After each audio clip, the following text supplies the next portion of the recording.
something happening here. What it is. The first step of this process involves the grates at the bottom of this tank. The water comes through from the streams of the sewage, and it's divided out. The large deposits that you can actually grab with your hand are taken out by the first grate, and the smaller grate down there will take out small trash, and then it'll go pump through those turbines over there up to the top. These are the turbines I was talking about. They're only doing one right now, which means they're basically at a third capacity of the plant. So as you can see, as the bottle rotates, it carries the water up to the top of the plant to where it's oxidized.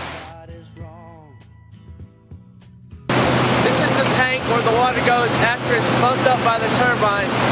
These right here churn the water and oxidize it so it can put as much oxygen in it as possible, because that helps break down the bacteria. And you can see the sludge and everything that just comes up from doing all this.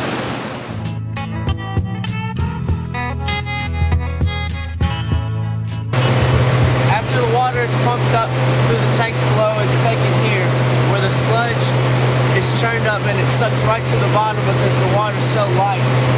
And you can see all the stuff that comes to the top, all the foam.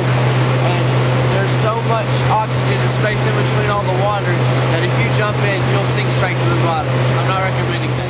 Hey, what's that sound? Everybody look what's going down.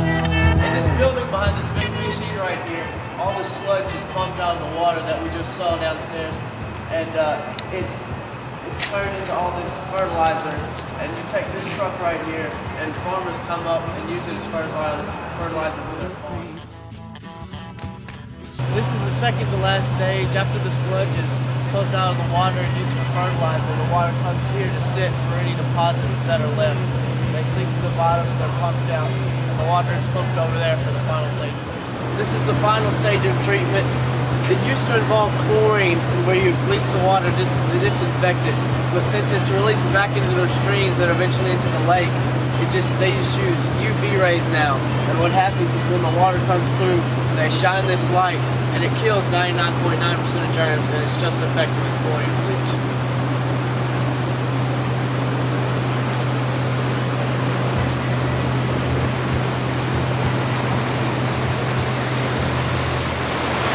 Water as it's being pumped out back into the streams and the lake down the road. As you can see right here, the water is white. The rapids are white as opposed to the brown over there. It's perfectly clean. You can drink it. Most people wouldn't because it was sewage at one time, but it's just as clean as you tap water at home. And that's the end of your water treatment plant tour. I'm Michael Baker, and thanks for watching. That sound, everybody look what's going down.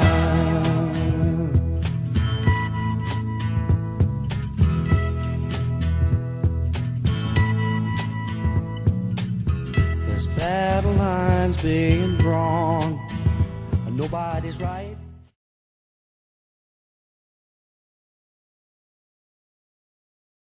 What are some problems that you've seen as a result of inadequate wastewater treatment?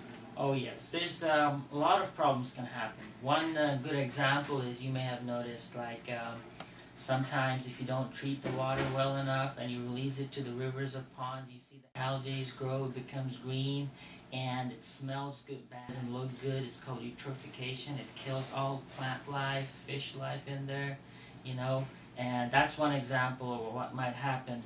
And if people are using that water for something, irrigation or drinking, it's even worse, you know. It goes into the food chain with all those bad stuff in the wastewater that you have not really removed, so say contaminated.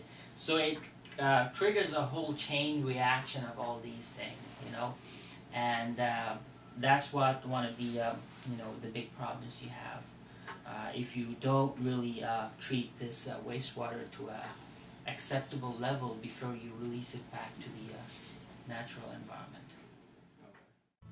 I think it's time we stop, children. What's that sound? Everybody look what's going down.